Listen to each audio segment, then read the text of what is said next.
안녕하세요. 구루잠입니다. 이번 시간은 2023년 1회 실기 기출문제 같이 공부해 보겠습니다. 네, 1번입니다.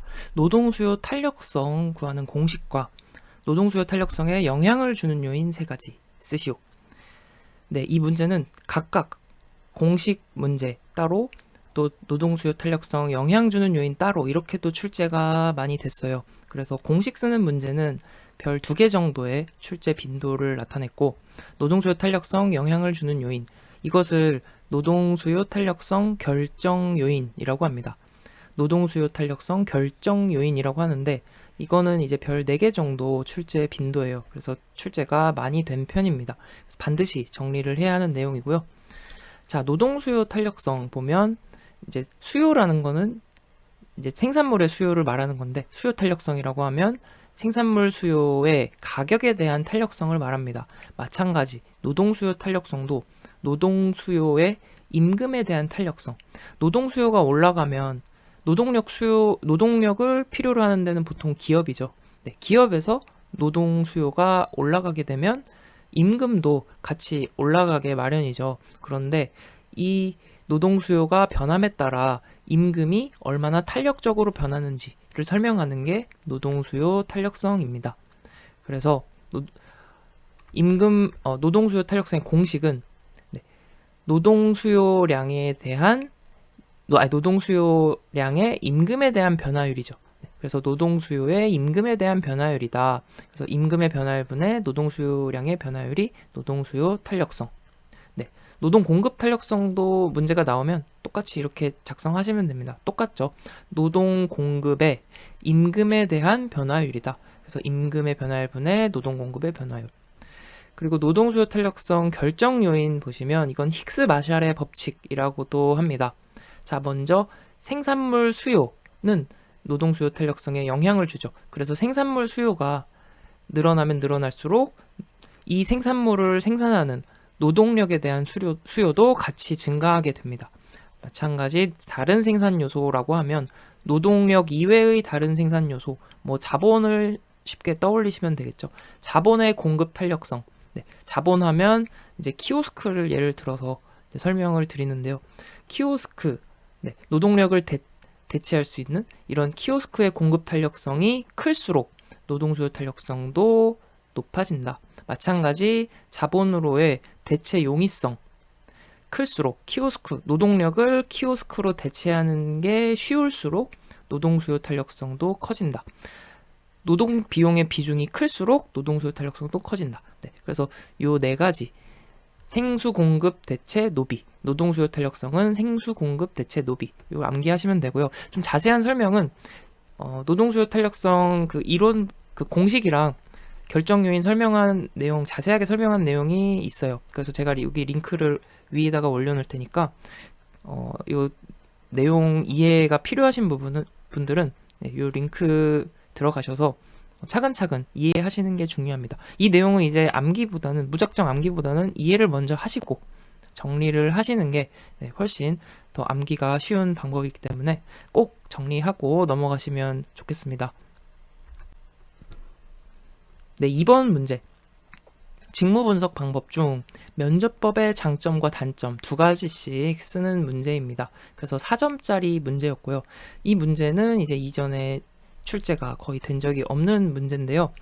자, 2023년 3회에서는 질문지법의 장단점 2가지씩, 그리고 2023년 1회, 이번에는 면접법의 장단점 2개, 이렇게 출제가 된 걸로 봐서 이제 이 직무 분석 방법에 대해서 장단점도 출제가 되기 시작했어요. 그래서 이번에는 이제 면접법의 장단점인데, 면접법 장점을 보면 응답률이 높다는 겁니다. 질문지법에 비교해서 장단점을 생각하시면 좀 정리가 쉽습니다. 질문지법은 응답률이 낮을 수가 있는데 면접법은 눈앞에서 직접 물어보기 때문에 응답률이 높다. 그리고 대면으로 이제 질문을 해서 응답을 얻기 때문에 직무 수행자의 정신적 활동까지 파악할 수 있다. 마찬가지로 응답자가 질문을 잘못 이해할 수가 있잖아요. 그런데 부가 질문을 통해서 답변의 오류를 줄일 수 있다라는 장점이 있습니다. 반면 단점은 1대1로 진행을 하니까, 그리고 하나하나 다 직접 물어보잖아요. 자료 수집에 시간과 노력이 많이 들고, 면접법 같은 경우는 보통 수량화하기가 어렵죠. 질적인 정보를 많이 얻을 수 있는 대신에 수량적 정보 획득은 어려워요. 왜냐하면 통계화하기 어렵기 때문에. 그리고 민감한 주제나 사적인 정보는 1대1 대면에서 물어보기 때문에 응답을 꺼릴 수가 있어요.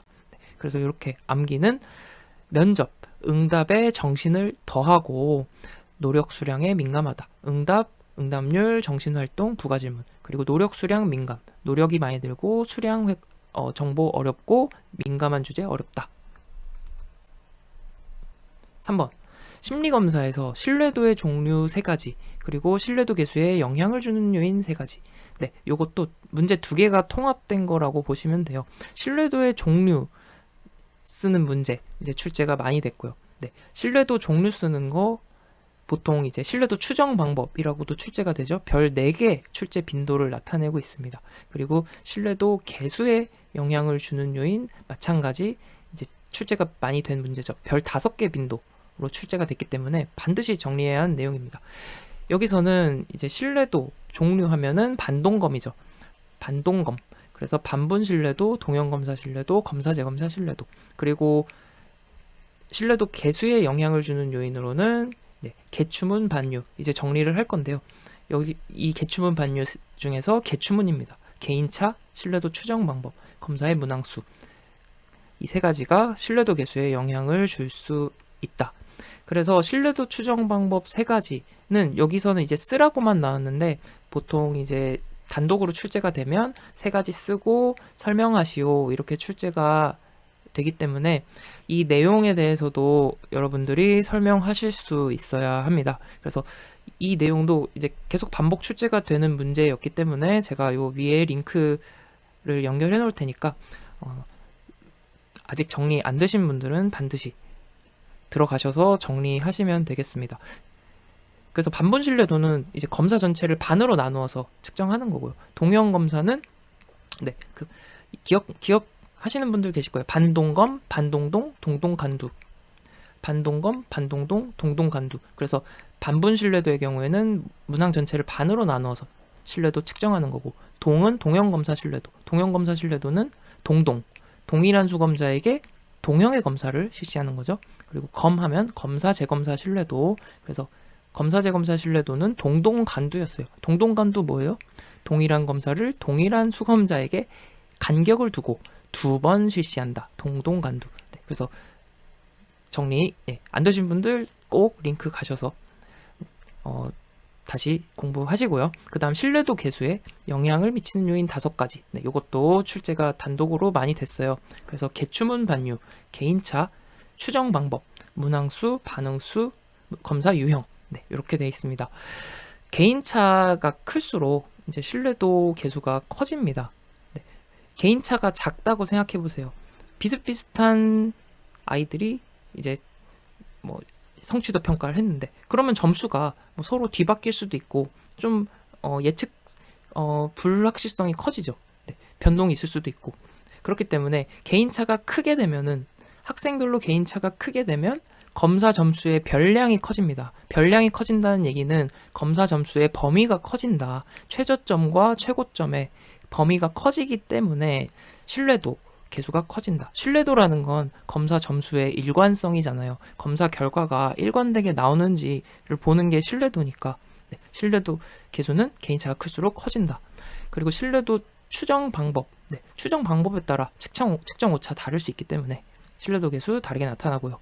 검사의 문항수가 많을수록 대체로 신뢰도는 커집니다. 네, 왜냐하면 좀 비슷한 내용, 똑같은 요인들에 대해서 좀 반복 측정을 할 수 있기 때문에 응답의 일관성이 좀 더 커지겠죠.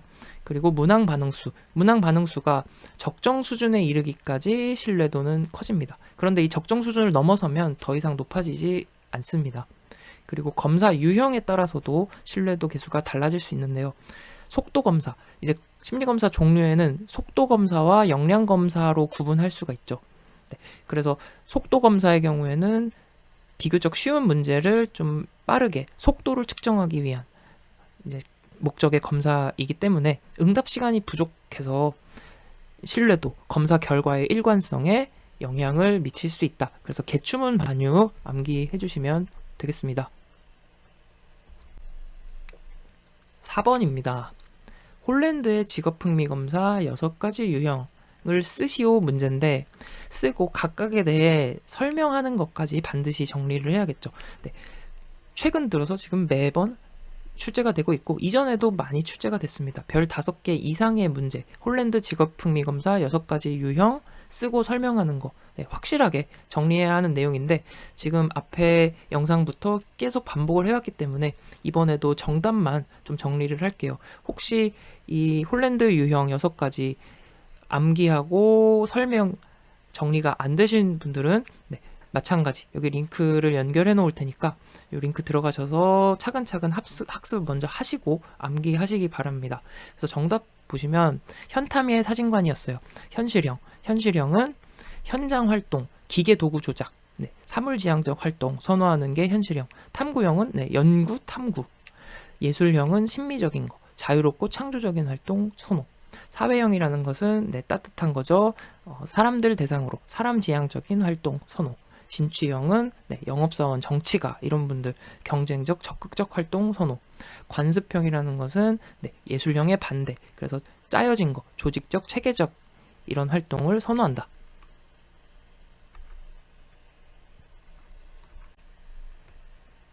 5번 문제입니다.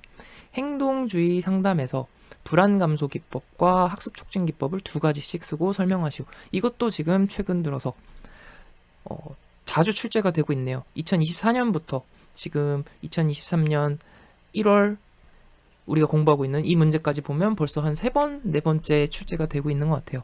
마찬가지 별 5개 출제 빈도를 보이고 있습니다. 그래서 이전에는 이전이 아니죠. 이후죠. 우리가 거꾸로 공부를 해왔으니까 3가지씩 쓰고 설명하시오 라고 또 출제가 됐기 때문에 3가지 이상을 정리하시면 되겠습니다. 그래서 불안 감소 기법이라는 것은 노출 기반의 불안 자극에 대해서 노출하는 기법을 주로 활용한다 라고 했고요. 학습 촉진 기법이라는 것은 다른 말로 적응 행동 증진 기법. 그래서 적응적인 행동을 증진시킨다 라는 거예요. 문제에 적응 행동 증진 기법 3가지를 쓰시오 라고 하면 학습 촉진 기법을 말하는 거예요. 그래서 기억을 해두시기 바랍니다. 적응 행동 증진 기법. 그래서 여기서는 정답만 간단하게 다시 정리하고 넘어갈게요. 이것도 마찬가지 차근차근 다시 정리 필요하시면 앞에 여기 영상을 통해서 복습하시기 바랍니다. 지금은 정답으로 복습을 해볼게요. 불안 감소 기법. 불안 감소 기법은 노출 기반이라고 했어요. 불안 자극에 노출을 한다. 홍수법은 어떻게 노출한다? 한꺼번에 가장 높은 수준의 자극을 빡 지속시킨다 그랬어요. 그래서 홍수법. 그리고 주장 훈련은 자기 주장을 하도록 하는 거죠. 불안과 상반되는 자극, 자기 주장 표출하는 거죠. 이런 감정을 표현하도록 함으로써 불안을 역제지하는 게 주장 훈련. 체계적 둔감화 핵심은 상상 노출이다. 그래서 상상으로 노출하게 어떻게 점진적으로 노출시키는 게 체계적 둔감화. 그리고 학습 촉진 기법, 적응 행동 증진 기법으로는 강화. 강아지 훈련시킬 때 간식으로 강화를 하죠. 목표 행동 할 때마다 보상하는 거죠. 변별 학습, 바람직한 행동과 그렇지 않은 것을 변별해서 학습시키는 것. 사회적 모델링이라고 하면 사회적으로 관찰 모방을 통해서 학습하도록 하는 기법입니다. 그래서 행동주의 강변 모델, 강변 모델은 학습 촉진 기법, 홍주장은 둔감해, 홍주장 둔감은 불안 감소 기법이었습니다. 6번 한국직업사전 부가직업정보의 직무 기능은 자료, 사람, 사물과 연관된 특성을 나타냅니다. 이 중에 자료의 하위 직무 기능이 이렇게 쭉 나와 있어요. 여기 괄호를 채우는 문제입니다. 그래서 보시면 한국직업사전은 이렇게 생겼죠. 그래서 여기 직업명, 한국문화강사 이렇게 나와 있고 직무 개요, 수행 직무, 부가직업 정보가 있는데 이 문제는 부가직업 정보에서 직무 기능이에요. 부가직업 정보의 직무 기능을 보시면 네, 자료, 사람, 사물 이렇게 세 가지 직무 기능으로 정의를 내리고 있어요. 이 중에서 자료를 보시면 이 한국 문화 강사라는 직업은 분석 기능을 필요로 하고 있네요. 네, 그럼 문제로 돌아와서 이렇게 자료의 하위 직무 기능들을 구분해 놓은 그런 문제입니다. 그래서 여기에 제가 여기 적질 않았네요. 여기 이제 직무 기능이 되겠고 여기는 이제 설명이 되겠죠. 그래서 첫 번째 칸은 채워져 있어요. 종합은 자료의 종합은 자료를 종합적으로 분석한다. 그리고 이제 나머지는 이제 암기를 하셔야 하는데요. 영종조 분수 계기비를 암기하시면 됩니다. 자료 직무 기능은 영종조 분수 계기비. 그래서 이게 종합이 0 수준이거든요. 그리고 여기서부터 1, 2, 3, 4 이렇게 돼 있어요. 그래서 0 수준으로 갈수록 직무 기능의 수준이 점점 복잡해진다. 반대로 7 수준으로 갈수록 6 수준으로 갈수록 7이죠. 7 수준으로 갈수록 직무 기능의 수준이 단순해진다. 네. 그래서 여기서 단순한 수준, 종합은 가장 복잡한 수준. 네. 그래서 0 수준부터 영종조 분수 계기비, 네. 요거는 이제 암기해 두시면 편하고요. 그래서 종합은 자료를 종합적으로 분석, 종합이란 말이 들어가서 종합. 그리고 조정 경우에는 결정하고 결정을 실행하는 것이 조정이다. 결정하고 결정을 실행하는 게 조정. 분석은 조사하고 평가하는 게 분석. 수집은 수집 대조 분류하는 게 수집. 계산은 사칙 연산입니다. 그리고 기록하는 것은 입력하고 표시하는 게 기록. 비교는 유사성이나 차이를 판단하는 게 비교. 어렵지 않습니다. 그래서 이 명칭을 좀 암기를 해두시면 좋겠고요. 영종조 분수 계기비. 7번으로 갑니다. 직업상담 과정에서 내담자와 관계를 수립하고 문제 파악하기 위한 기본적인 상담 기술 6개. 6개를 쓰시오라고 했으니까 이름만 작성하셔도 됩니다. 이제 앞에 봤던 기출문제에서는 5개까지 쓰는 게 나와서 반수명 공경이었는데 이제 6개도 출제가 됐어요. 그래서 6개 하면 반수명 공경직. 출제 빈도는 별 1개 정도라서 출제 빈도가 많이 높은 편은 아닌데, 높은 편은 아니지만 뭐 어렵지 않은 내용이니까 지금 바로 암기하시면 되겠습니다. 반수명 공경직, 반영, 수용, 명료화, 그리고 공감, 적극적 경청, 직면. 그래서 뭐 각각의 내용들은 이제 여러분들이 이해하고 계시면 되겠죠. 반영이라는 것은 상담자가 내담자의 감정을 반영하는 것, 거울에 비추듯이 반영해주는 것. 수용이라는 것은 존중해주는 거죠. 내담자의 감정 등에 대해서 긍정적으로 존중해주는 것. 명료화, 내담자의 말의 내용에 초점을 두는 거예요. 그래서 말의 내용 중에 불분명한 내용을 명확하게 밝혀주는 게 명료화. 공감, 여러분들 잘 아시는 거. 내담자의 내면을 상담자 자신의 내면 세계인 것처럼 경험을 하고 그 내면적 감정을 반영하는 게 공감입니다. 적극적 경청은 그냥 잘 듣는 것뿐만 아니라 비언어적인 요소까지 주목하면서 이해하는 것, 그게 적극적 경청이고요. 직면, 내담자가 피하려고 하는 생각, 느낌을 피하지 않도록 마주보도록 하는 것, 이게 직면입니다. 반수명 공경직. 8번입니다. 직업상담에서 검사 선택 시 고려해야 할 사항 4가지. 그래서 이 문제에서는 3가지로 출제가 됐던 것 같은데 이제 4가지를 쓰시오라고 또 출제가 많이 돼요. 그래서 이게 이제 오타인데 3가지를 쓰시오고 6점짜리 문제였어요. 그런데 4가지 이상 정리해 두시기 바랍니다. 왜냐면 4가지로도 출제가 많이 됐거든요. 별 4개 정도의 출제 빈도 나타낸 문제이기 때문에 반드시 정리하시는 게 좋겠습니다. 자, 검사 선택은 목검신기를 고려해야 돼요. 목검신기. 검사 목적에 부합해야 하고요. 내담자와 함께 검사를 선택하고요. 신뢰도 타당도를 고려해서 검사를 선택합니다. 그리고 기술적 특성. 어떤 기술적 특성이죠? 검사 시간이나 검사 비용, 채점이 쉬운지 이런 기술적 특성 등을 고려해서 검사를 선택한다. 목검신기. 9번. 집단 내 규준을 3가지 쓰고 설명하시오. 네, 이 문제도 아주 빈번하게 출제가 되는 별 5개 출제 빈도의 문제입니다. 집단 내 규준 3가지. 그래서 이렇게 3가지를 쓰고 설명하시오라고도 하고, 아니면 3가지, 이제 100표 등급이었죠. 100분위 점수, 표준 점수, 표준 등급, 요 3가지를 설명하시오. 이렇게 출제되는 경우도 있습니다. 먼저 집단 내 규준이라고 하면은, 규준이 뭐예요? 규준이 상대적 비교를 할 수 있는 기준이죠. 규준은 상대적 비교를 할 수 있는 기준입니다. 그래서 집단 내 규준이라고 하면 집단 내에서 개인의 수준을 상대적으로 비교하는 것, 이게 그 기준이 되는 것이 집단 내 규준이겠죠. 집단 내 규준. 그래서 3가지, 100표 등급, 100분위 점수, 표준 점수, 표준 등급입니다. 100분위 점수는 0에서 100 사이의 점수로 나타낸 거예요. 원점수를 0에서 100 사이의 점수로 변환한 것이 100분위 점수. 표준 점수라는 것은 이제 표준화한 점수라고 했습니다. 그래서 평균과 표준 편차를 이용해서 표준화를 한 것이다. 무엇을 나타내줘요? 원점수가 평균으로부터 얼마나 떨어져 있는지를 나타낸다. 평균으로부터 1표준 편차만큼 떨어져 있다. 평균으로부터 마이너스 2표준 편차 떨어져 있다. 이렇게 표시를 하는 거죠.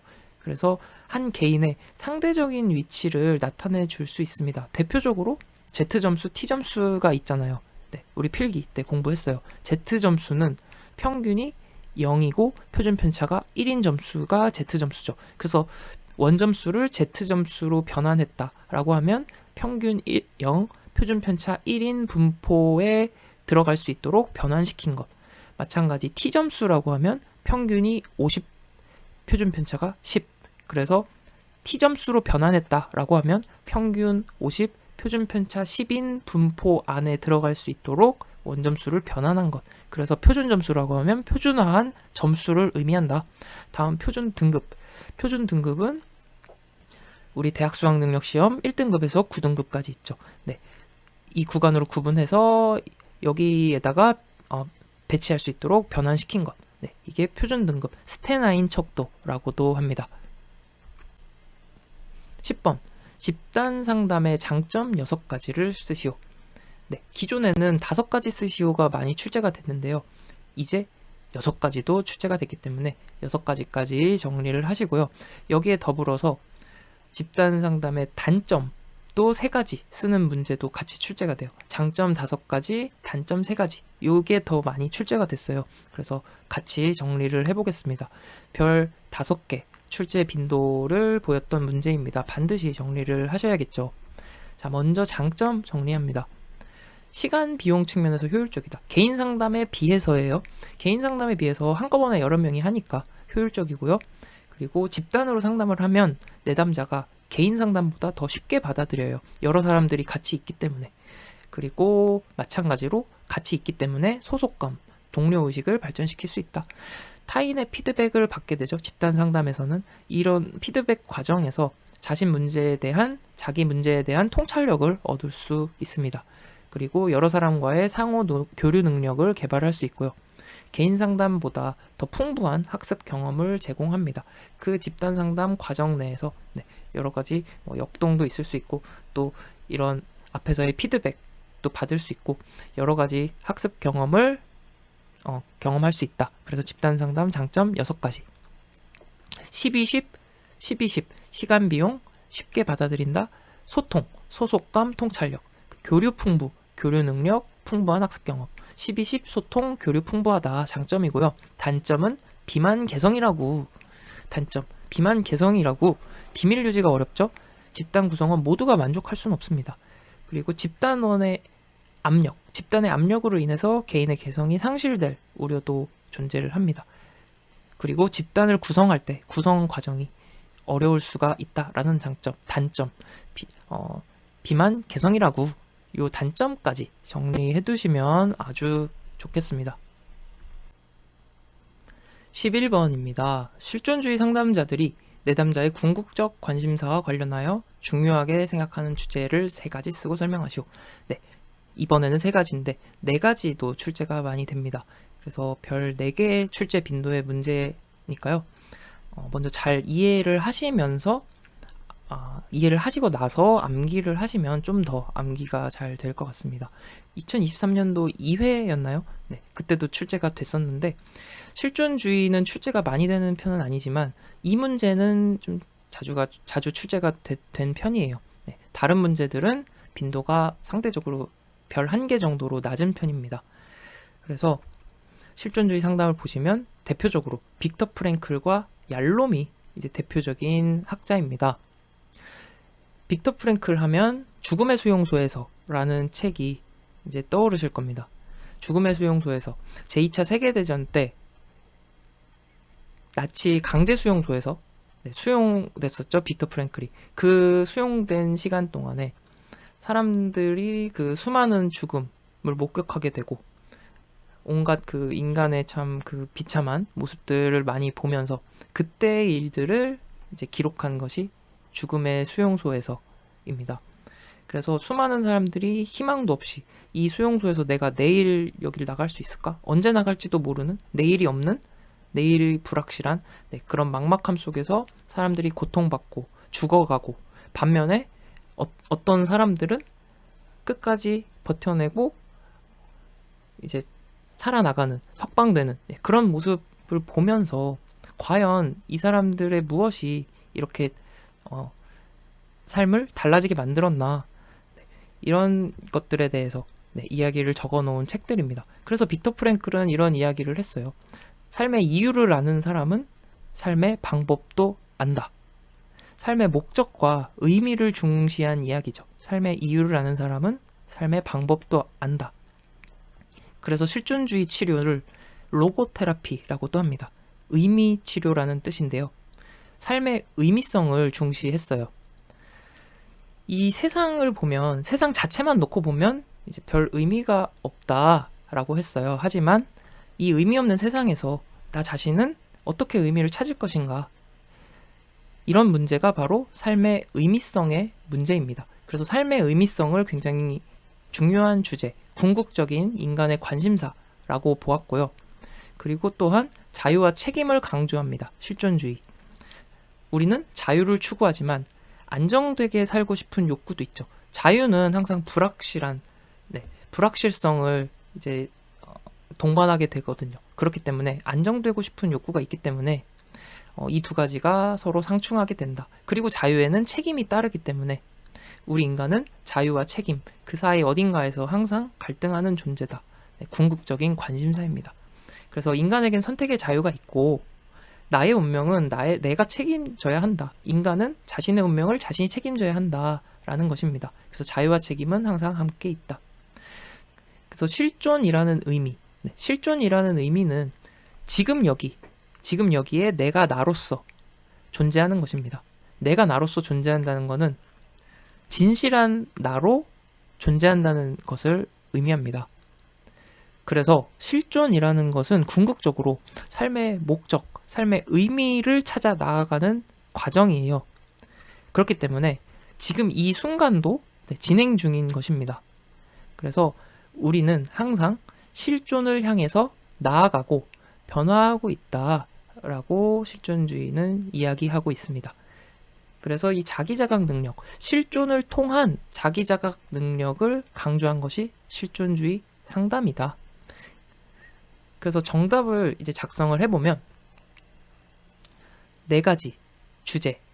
자, 죽음과 비존재. 앞에서 죽음 말씀드렸죠? 그 죽음의 수용소에서 보았듯이 실존주의에서는 죽음에 대해서 굉장히 중요한 주제, 인간의 궁극적 관심사로 보고 있습니다. 왜냐하면 인간은 누구나 죽게 마련이거든요. 하지만 우리는 죽기가 싫잖아요.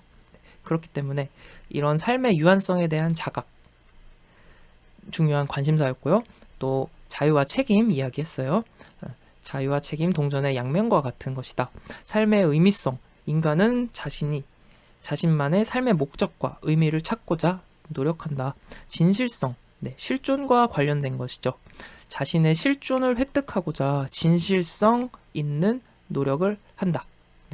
그래서 이렇게 죽자는 의미는 진실, 실존의 죽자는 의미는 진실, 죽자의 진실, 이렇게 암기하시면 되겠습니다. 참고로 필기에서는 얄롬의 관심사를 묻는 문제가 많이 나왔어요. 그래서 죽자 고무였죠. 죽음 자유 고림 무의미성이었는데 여기서는 이제 얄롬을 포함하는 실존주의 상담자들, 실존주의 전체의 주제라고 했으니까 이렇게 정리를 하시는 게 더 좋겠습니다. 12번 한국 표준 직업 분류에서 포괄적인 업무에 대한 직업 분류 원칙 각각에 대해 설명하시오. 네, 이거 아주 중요한 문제, 중요하다기보다 출제가 빈번하게 되는 문제입니다. 별 5개 정도 출제 빈도이기 때문에 반드시 정리하는 문제고요. 자, 이게 무슨 말이냐? 한국 표준 직업 분류가 있죠. 직업들을 대분류, 소분류, 중분류, 소분류, 대분류, 중분류, 대분류, 중분류, 소분류, 세분류 이런 식으로 분류한 한국 표준 직업 분류가 있는데 이 직업을 분류할 때 포괄적인 업무에 대해서는 직업 분류를 어떻게 해야 되냐라고 묻는 거예요. 그 원칙을 묻는 문제입니다. 자, 포괄적 업무는 주된 직능 생산 원칙에 따라 분류를 하면 됩니다.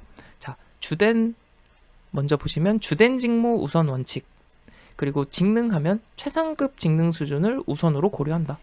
그리고 그 다음으론 생산 업무를 우선으로 고려한다. 그래서 요 1, 2, 3 순서에 따라 원칙을 적용하면 됩니다. 가장 먼저 주된 직무 우선 원칙. 2개 이상 직무를 수행하는 경우에는 상관이 가장 많은, 관련이 가장 많은 항목으로 분류한다라는 거예요. 네. 가장 관련이 많은 게 주된 직무겠죠. 네. 그래서 이 문제에서는 예를 들라는 내용은 없는데 다른 이전에 출제된 문제들에서는 예를 들어 설명하시오도 많이 출제가 됐어요. 그래서 요거까지 같이 정리를 해두시는 게 좋습니다. 네. 그래서 예를 들면 교육과 진료를 겸하는 의과대학 교수는, 의대 교수는 교육도 하고 진료도 하죠. 강의, 연구, 치료, 처치 등의 직무 내용을 파악해서 가장 상관성이 많은 분야로 분류를 한다라는 것입니다. 근데 이걸로 이제 분류가 잘 안 된다라고 하면 최상급 직능 수준 원칙을 적용하게 됩니다. 최상급 직능 수준, 수행하는 직무가 상이한 수준의 훈련과 경험을 통해서 얻어진다면 그러면 가장 높은 수준의 직무 능력을 고려해서 적용한다는 거죠. 네, 그래서 예를 들면 조리와 배달, 자영업자분들 조리도 하고 배달도 하시죠.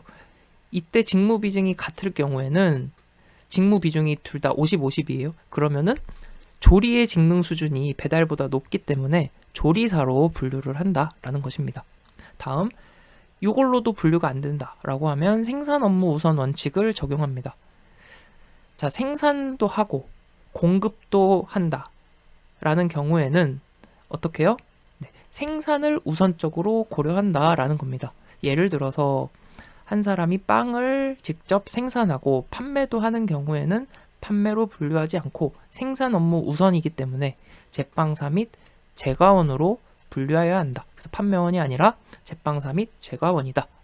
이렇게 주된 직능 생산, 주된 직무 우선, 최상급 직능 수준 우선, 생산 업무 우선 원칙 암기하시면 되겠습니다. 한국 표준산업 분류에서 통계 단위 산업을 결정하는 방법 2가지만 쓰시오인데 3가지까지는 정리를 해두시면 되겠습니다. 그래서 3가지로 출제 많이 됐고요. 2가지로 쓰라고 했을 때는 4점, 3가지 쓰라고 하면 6점으로 이제 배점이 되고요. 별 4개 정도 출제 빈도. 그래서 반드시 정리해야 하는 내용 중 하나입니다. 이게 2023년 3회에도 출제가 됐었죠. 보시면 산업 결정 방법은 생수주, 계기산, 휴청설, 담보, 중보 이렇게 암기하시면 되고요. 자, 첫 번째, 생산 단위의 산업 활동은 수행하는 주된 산업 활동 종류로 결정을 하겠죠. 수행하는 주된 산업 활동 종류로 결정한다. 그리고 이걸로 결정하기 어려우면 종업원, 노동시간, 임금, 설비 정도 등을 고려해서 결정하면 되고요. 그 다음 계절에 따라 정기적으로 산업을 달리하는 경우 제가 봄, 여름, 가을은 농사를 지어요. 농업을 하는데 겨울에는 스키용품을 대여합니다. 그러면 이때 어떻게 산업을 결정하느냐, 어떤 산업에 종사하는지, 어떤 산업인가, 조사 대상 기간을 봅니다. 네, 이 산업분류 조사 대상 기간이 있죠. 이 조사 대상 기간 중에 산출액이 많았던 활동에 따라 분류를 하게 됩니다. 그래서 만약에 조사 대상 기간 중에 이제 농업이 가장 많았다라고 하면 이제 농업으로 분류가 되는 것입니다. 다음 휴청설 하면 휴업, 자산 청산, 설립 중인 사업체. 네, 이거는 어떻게 산업을 분류할까요? 그냥 상식적으로 생각을 해보면 휴업 중이거나 청산 중이면 이 사업체의 산업은 휴업 이전에 그리고 청산하기 이전에 하던 사업을 고려해서 산업을 분류하겠죠. 마찬가지 설립 중인 사업체도 설립 이후에 영위하게 될 사업을 보고서 산업 분류를 하게 됩니다. 다음 담보중보, 단일 사업체의 보조단위. 담보죠. 단일 사업체 보조단위라고 하면 그루잠전자라는 회사가 있는데 여기에 보조단위, 뭐 연구개발, 생산, 영업, 경영관리, 네, 이런 것들은 다 그루잠전자의 부서잖아요. 그렇기 때문에 그 사업체의 일개 부서로 포함한다라는 것이고요. 여러 사업체를 관리하는 중앙보조단위. 중앙보조단위라는 것은 그루잠전자, 그루잠생명, 그루잠전기, 네, 이런 계열사들을 다 관리하는 대장이죠. 지주회사라고 보시면 됩니다. 그루잠주 해서 지주회사, 본부, 본사 별도의 사업체로 처리한다라는 내용입니다. 그래서 이해하시면 되는 내용이고요. 이렇게 암기를 해주시기 바랍니다. 생수주, 생산단위 활동은 수행하는 주된 활동, 그리고 계절은 기간 산출액을 보고요. 휴업, 청산, 설립 중인 거는 일반적으로 생각하시면 되고요. 단일 사업체 보조단위는 일개 부서, 중앙 보조단위는 별도 사업체로 처리한다. 끝. 14번입니다. 상담 목표 설정 시 유의사항 5가지. 네, 이전에는 4가지로 출제가 많이 됐고요. 이제 5가지 나왔으니까 5가지 암기하시면 되고요. 출제 많이 되진 않았지만 어렵지 않은 문제니까 여기서 바로 정리하시면 되겠습니다.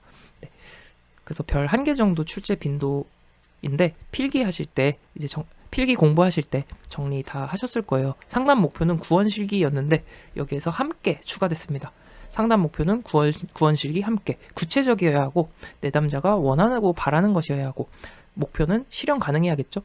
상담자의 기술과 양립 가능해야 합니다. 네, 상담자의 기술과 기술로는 할 수 없는 그런 뭐 이론이나 기법이라면은 상담 목표 설정이 이제 제대로 되지 않은 거고요. 내담자와 함께 상담 목표를 설정해야 합니다. 15번 임금의 하방 경직성의 의미 그리고 원인 5가지를 쓰시오. 출제가 많이 됐던 내용이기 때문에 별 5개 출제 빈도 반드시 정리를 해두시면 되겠습니다. 그래서 뭐 이렇게도 출제돼요. 임금의 하방 경직성의 원인이라는 말 대신에 임금의 하방 경직성에 영향을 미칠 수 있는 요인을 쓰시오라고도 나오거든요. 그래서 영향을 미칠 수 있는 요인, 원인 다 같은 말이기 때문에 같이 기억해 두시면 되겠습니다. 그래서 5가지. 임금 하방 경직성은 최저노역 때문에 환장한다. 임금 하방 최저노역 때문에 환장한다. 하방 경직성이란 뭐냐? 임금이 하방 아래 방향으로 경직되어 있다는 거예요. 임금이 하방으로 경직되어 있다. 잘 내려가지 않는다. 한 번 오름 임금은 잘 내려가지 않잖아요. 네, 그래서 그 수준을 유지하려는 경향을 임금의 하방 경직성이라고 합니다. 원인 무엇이냐? 임금이 잘 안 내려가는 이유, 최저임금제 실시. 네, 최저임금제는 임금의 하방을 막는 역할을 하고 있죠. 그리고 강력한 노동조합의 존재. 노동조합은 임금이 이제 내려가는 걸 막는 요소가 되는 거죠. 네, 쟁의 행위를 통해서. 노동자의 역선택 가능성 역시 마찬가지입니다. 기업이 임금을 내리려고 하면 우수한 노동자들은 어떻겠어요? 네, 기업을 떠나게 되는 거죠. 이것을 이제 역선택이라고 합니다. 기업 입장에서는 우수한 노동자를 잃지 않기 위해서 임금을 삭감하지 않게 됩니다. 다음 노동자의 화폐 환상. 화폐 환상이라는 것은 노동자가 명목임금을 더 중시하는 거죠. 명목임금에 초점을 두는 현상. 이것을 화폐 환상이라고 합니다. 그래서 노동자는 이런 화폐 환상을 가지고 있어요. 명목임금에 더 초점을 두는 경향이 있어요. 월급이 100만 원이었는데 105만 원이 됐어요. 그러면 이제 5%가 인상이 된 거잖아요. 그럼 105만 원에 이제 초점을 더 둔다라는 얘기예요. 하지만 실제로는 물가가 10%가 올랐어요. 그러면 어떻게 돼요? 실질 임금은 오른 거예요, 내린 거예요? 실질 임금은 내린 거잖아요. 하지만 노동자는 명목 임금을 실질 임금보다 중시하는 이러한 화폐 환상 때문에 임금은 이제 내려가기가 어렵다. 그리고 장기 근로 계약 역시 임금의 하방 경직성에 영향을 줍니다. 단기로 근로 계약을 하면 근로자한테 잘 이번만 좀 봐주세요. 올해만 좀 임금 좀 내렸다가 다음에 더 올려줄게요. 이게 되는데 장기로 근로 계약을 맺게 되면 어떻게 돼요? 한번 맺은 계약이 쭉 가잖아요. 길게 오래 가잖아요. 그렇기 때문에 임금을 내리는 계약을 하기가 어렵게 됩니다. 그래서 장기 근로 계약 역시 임금의 하방 경직성에 영향을 주는 요인이다. 임금 하방, 최저 노역 때문에 환장한다. 16번 로저스 인간 중심 상담 철학적 기본 가정 4가지를 쓰시오. 네. 그래서 로저스 인간 중심 상담은 상담자의 태도가 가장 많이 출제가 되죠. 네. 상담자의 3가지 태도, 무공일, 네, 무공일 꼭 정리하시고요. 무조건, 네, 무조건적, 긍정적 존중이고요. 수용이죠. 그리고 공하면 뭐예요? 공감적 이해, 공감이죠. 일하면은 일치성과 진실성, 진솔성이라고도 하죠. 요 3가지 태도 반드시 정리하시고, 그리고 이 문제는 이제 별 2개 정도의 출제 빈도를 나타냅니다. 그래서 여긴 4가지인데 5가지까지 정리해 두시면 돼요. 5가지도 출제가 됐습니다. 자, 인간 중심 상담은 내담자 중심 상담, 인본주의 상담이라고도 하죠. 칼 로저스. 핵심은 키워드, 현상학적 존재를 이해하시면 여기서 풀어서 이제 맥락으로 이해하시면 됩니다. 자, 현상학적 존재, 현상학적의 의미 무엇일까요? 개인이 어떤 대상이나 사건을 어떻게 지각하고 의미하는지를 나타내는 게 형상학적의 의미입니다. 개인마다 어떤 사건을 지각하는 게, 어떤 사건을 해석하는 게 개인마다 다 다르잖아요. 네. 그래서 인간은 현상학적 존재다라는 가정에서 출발을 합니다. 그리고 인간은 선천적인 이제 잠재력을 지닌 존재이고 자기 실현 경향성을 갖고 있는 존재다라는 것이 인간 중심 상담의 가정이에요. 그래서 현상학적 존재라는 게 출발점, 키워드라 그랬잖아요. 개인마다 사건을 해석하는 게, 지각하는 게 주관적으로 해석을 하기 때문에 각각 다르다는 거잖아요. 그래서 이러한 주관적인 세계를 이해하는 것이 중요하다라고 얘기를 합니다.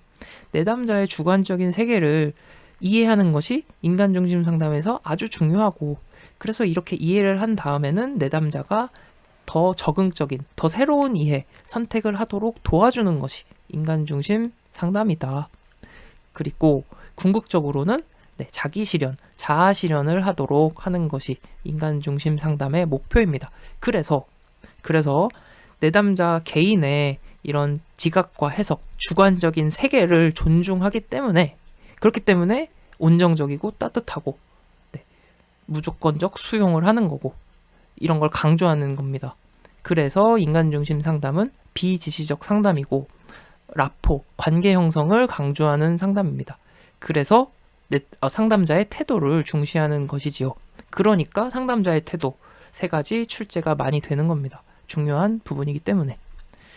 그래서 정답 작성으로 들어가면 지금 공부하는 내용을 바탕으로 다 나오는 내용이에요. 주관적 세계에 초점을 뒀다고 했잖아요. 그러니까 기본 가정, 인간을 알려면 주관적 생활에 초점을 두어야 한다. 그리고 인간은 자신에 관한 결정권, 선택권을 가지고 있다. 그래서 주관적 세계를 이해하고 그런 더 새로운 선택을 하도록 돕는 것이 목표라고 했어요. 인간은 자신에 관해서 결정, 선택권을 갖고 있기 때문에. 그리고 인간은 가치를 지닌 독특한 존재이다. 선천적 잠재력 갖고 있는 존재라고 했잖아요. 가치를 지닌 존재라는 거예요. 독특하다는 것은 영어로 유니크를 번역을 해서 독특한이라고 한 거예요. 그래서 고유한으로 이해하시면 더 이해가 쉽습니다. 그래서 인간은 가치를 지닌 고유의 존재라는 것입니다. 기본 가정. 그리고 근본적으로 선하다고 했어요. 그리고 신뢰할 수 있는 존재이다. 인간은 근본적으로 신뢰할 수 있는 존재이기 때문에 이렇게 비지시적, 라포 형성, 무조건적 존중, 네, 이런 태도를 강조하는 것이죠. 그리고 자기 실현 경향성이 있는 존재이다 라고 했습니다. 자, 정리하면 로저스의 인간 기본 가정은 주관적 선택 가치를 신뢰함으로써 자기 실현 경향성을 갖는 존재이다. 이렇게 암기를 해보시면 되겠습니다. 주관적 선택 가치를 신뢰함으로써 자기 실현 경향성을 갖는 존재. 끝. 예언 타당도, 동시 타당도. 네, 예를 들어서 설명하시오. 이것도 출제가 빈번하게 됩니다. 별 5개 출제 빈도 2023년 3회에서 같이 공부를 했었어요. 자, 정리를 해보면 예를 들어 설명하라고 했네요. 먼저 타당도라고 하는 것은 신뢰도는 앞에서 검사 결과의 일관성을 의미하는 것이 신뢰도라고 했어요. 검사 점수가 일관되게 나오는지. 타당도라는 것은 검사 결과의 정확성. 그래서 이 검사가 정확하게 측정하고 있는지를 보는 것이 타당도입니다. 타당도라는 것은 내준구, 암기하셔야겠죠. 타당도는 내준구가 있다. 내용 타당도, 준거, 구성 타당도가 있다. 그리고 안은 이제 안면 타당도인데 중요하게 다루지는 않습니다. 그리고 이제 내용, 준거, 구성인데 구성 타당도는 구수변요. 구수변요 준공에도 암기를 하셔야겠죠. 구성 타당도는 수렴, 변별 타당도가 있고 요인 분석으로 구분이 된다. 그리고 준거 타당도는 준공예, 공인 타당도, 예측 타당도.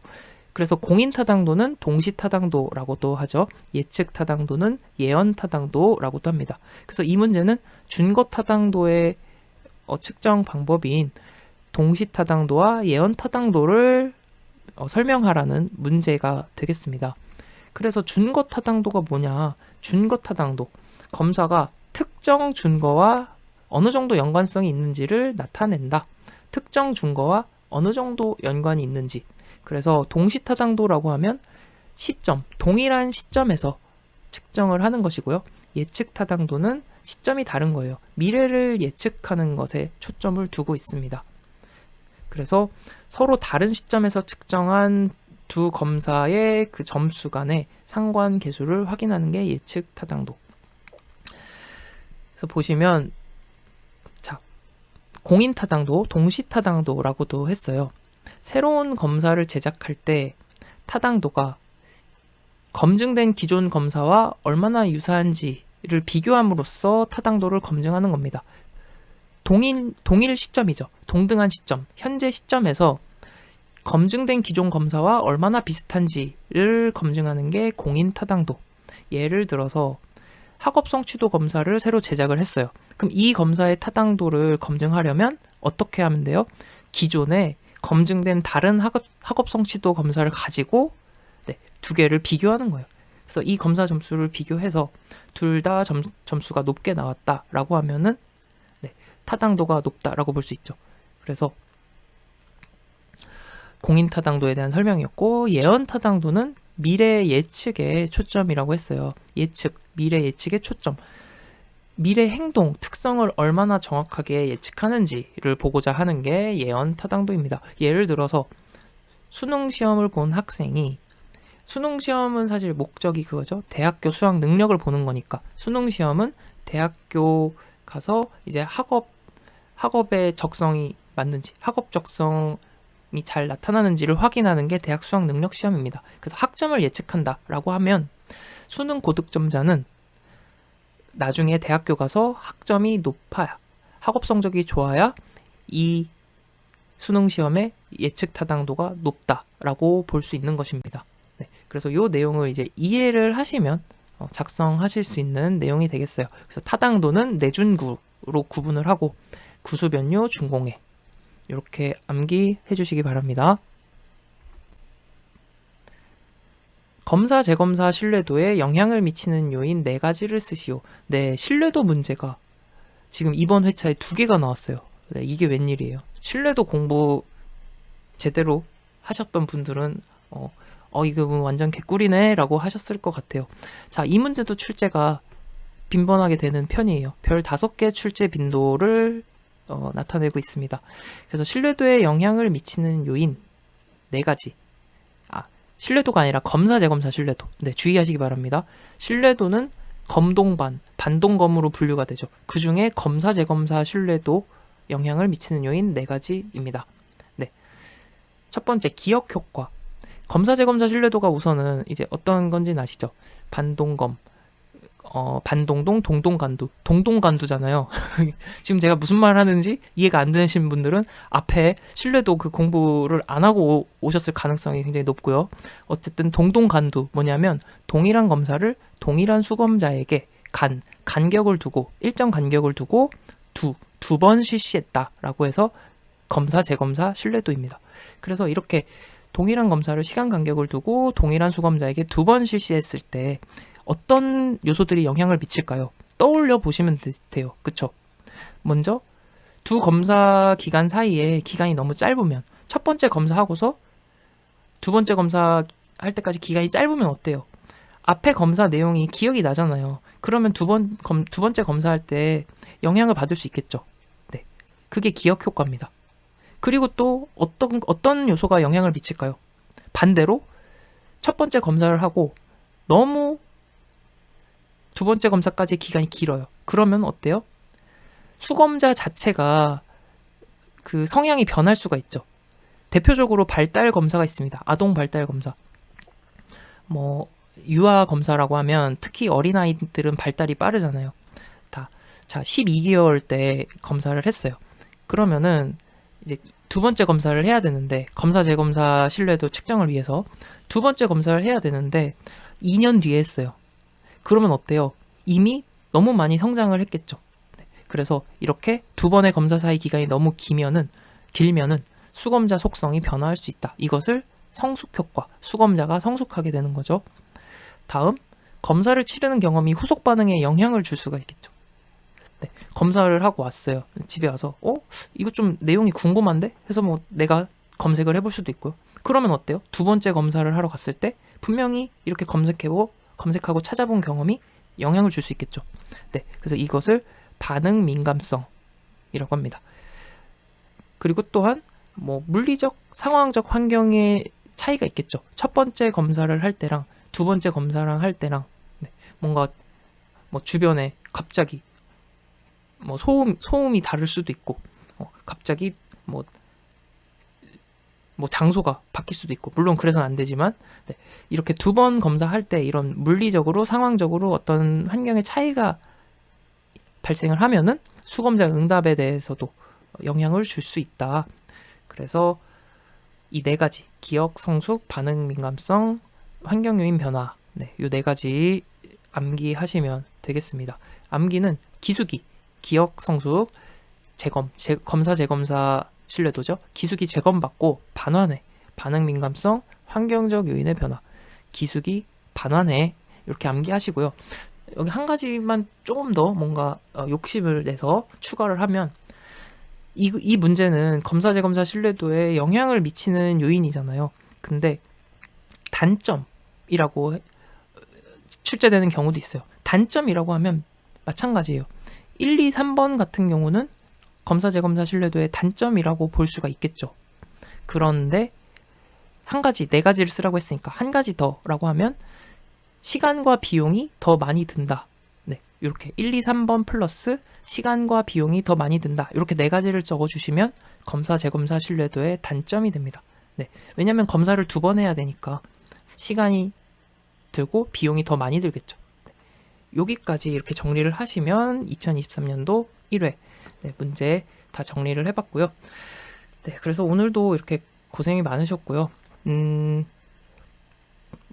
여러분들 이제 공부하시느라 좀 많이 이제 힘드실 텐데 조금만 화이팅 하시면 좋겠습니다.